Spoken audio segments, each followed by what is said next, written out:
Offensive rebound, fouling. I think just the timing of their big shots down the stretch, and they came up with some extra possessions. Were you looking to go to Franz in that last play there? Final seconds, was that sort of the target? The 16 seconds left on the clock? Yeah. Don't call the timeout, because if I call the timeout there, I lose the last one. We don't get a final shot at it. I thought he did a great job getting to the basket. Mobley made a hell of a play with the block at the rim. But it's with pace. We went down with speed. He got an opportunity. Again, Mobley made a hell of a play at the ball. When you're in a game like this, decided by the smallest of margins, how do you approach kind of breaking down this game? Or how do you approach kind of talking to the team, going through this maybe for the first time in a playoff setting? Well, it's a reminder. It's a reminder that you can't start the game off down 10. How do we start the game? That's one. Do we execute and knock down our free throws? 22 of 29. Got to make your free throws. You got to take care of the basketball. 14 turnovers for 17 points. So those are opportunities you don't get back. And I think our ability to continue to understand that gives us a chance. They did a heck of a job on the glass. One more offensive rebound than us, but that's one more possession. And I think that's the importance of the possession game. What was the message to your team just now in the locker room? Go home, take care of home. I think that it doesn't become a series until the home team loses. And they did a great job protecting home court. They battled, they fought. And, we have to remember the small things and the details of these games matter. This team hasn't been in a close playoff game. What did you like about what you saw in the fourth quarter? I think there was a level of poise to them. They didn't get rattled. They executed some timely possessions, making the right play.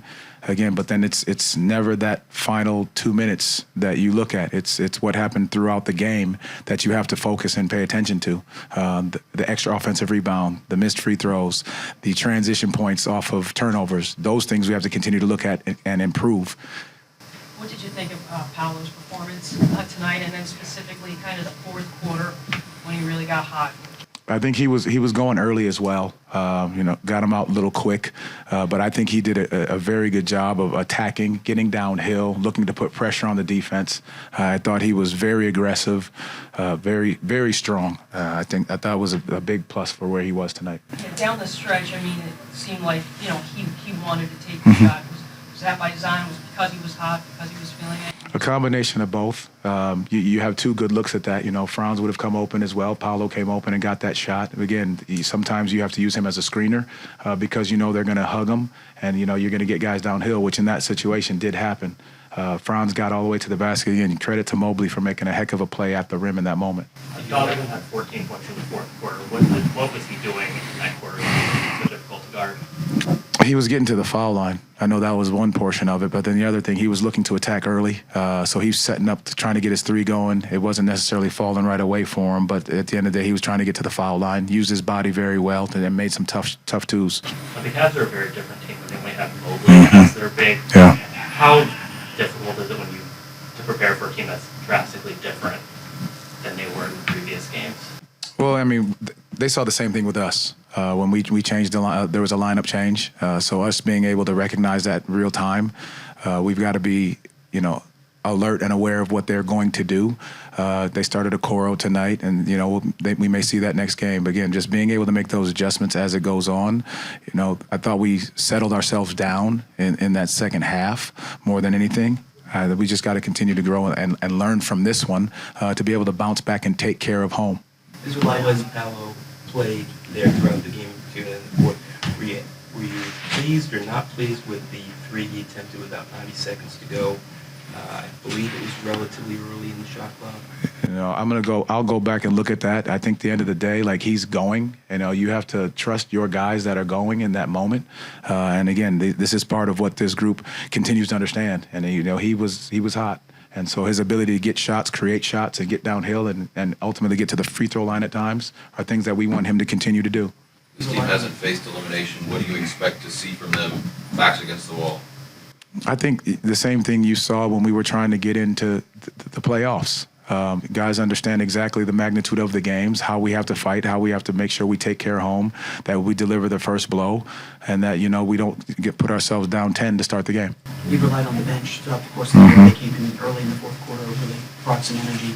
Like how much did you see from that group and the ability to use that depth to kind of stay in this game, in a tight game? It's so important for us. You talk about the momentum swings and the momentum shifts. The bench came in. I think they did a very good job of, sustaining an effort. Obviously those guys came out on a nice run, and our bench was able to come and get us some quick, easy baskets, get some timely stops.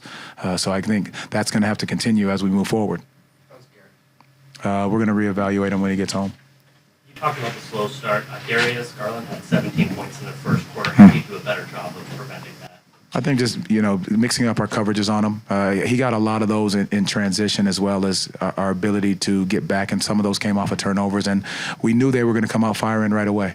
Their ability to get to the three-point line, they chased a lot of them early in transition, so we've got to make sure we get back, square guys up, meet them early, because they took a lot of deep threes. I think Strus came down, early transition three, get into his body. Donovan did the exact same thing. Same with Darius. I think our ability to pick these guys up early and do it without fouling, so creating the positioning early so they're not able to see a wide open lane, as well as a quick, easy three. You sort of explained your decision not to call timeout before Franz was blocked, but where does that trust come from? The work that we do every single day. We've worked on those end-of-game situations, and we've talked about it just recently at shoot-around. If we're in this scenario, this is the time that we'll go. This is the time that we'll call the timeout. So I thought they did a great job of understanding that, executing that. We had a couple situations for 2-for-1s. I think they did a great job of executing that. So following game plan in a lot of those areas is a mark of them learning and getting experience in these situations. I mean, pretty much what you said. Was able to get downhill, and not the best decision, but yeah, he made a good play. What did you see overall down the stretch that kind of gave the Cavs momentum there in the final couple minutes? I don't know. I feel like we weren't as solid defensively as we were in the past two games. Giving up threes, giving up drop-offs to the bigs. So that's something we got to clean up for Friday. What are the emotions like after a game like this, where it just kind of gets taken away on all of them? Yeah, it's obviously not easy, but, you understand that we still got a chance, and just got to take care of home court. When you're in a close game like this, how much does it teach you or tell you how one play here or there changes everything? It isn't just about that last shot, but throughout the course of the game.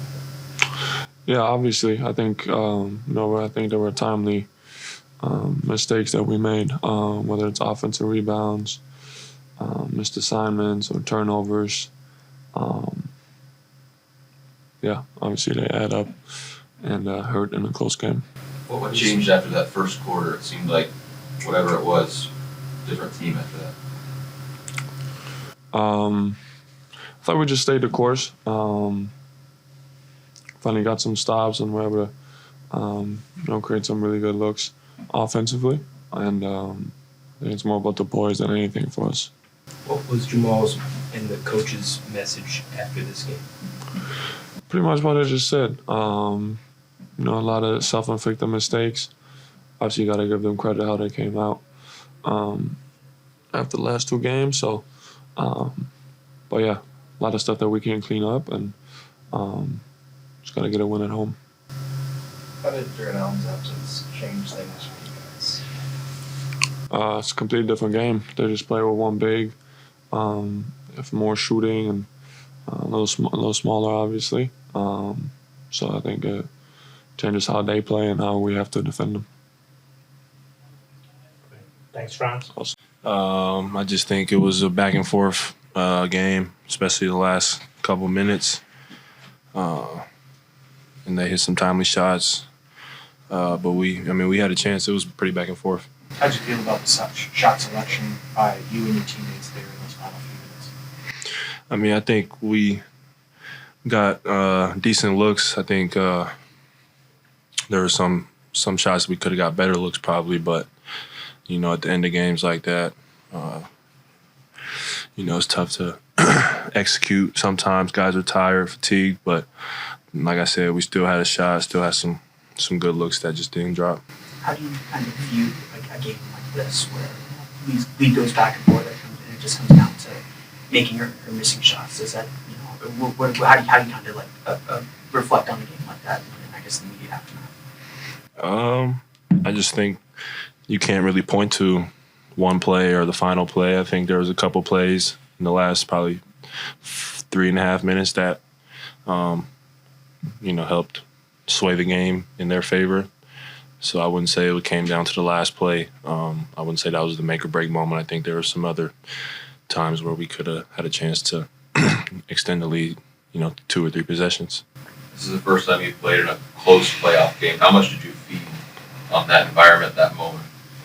Yeah, I think I just got lost in the game. Just really wanted to win. Knew how big this game would be, for us to get this win.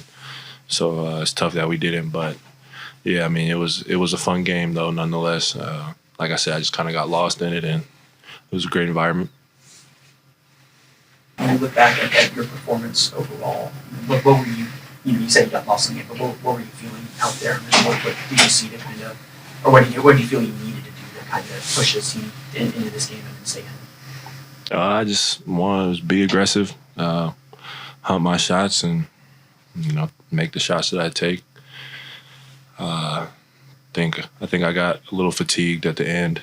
I think Mobley, he did a good job of kind of playing in between to where he was close enough to still contest, but kind of waiting for the drive. So I think it was tough.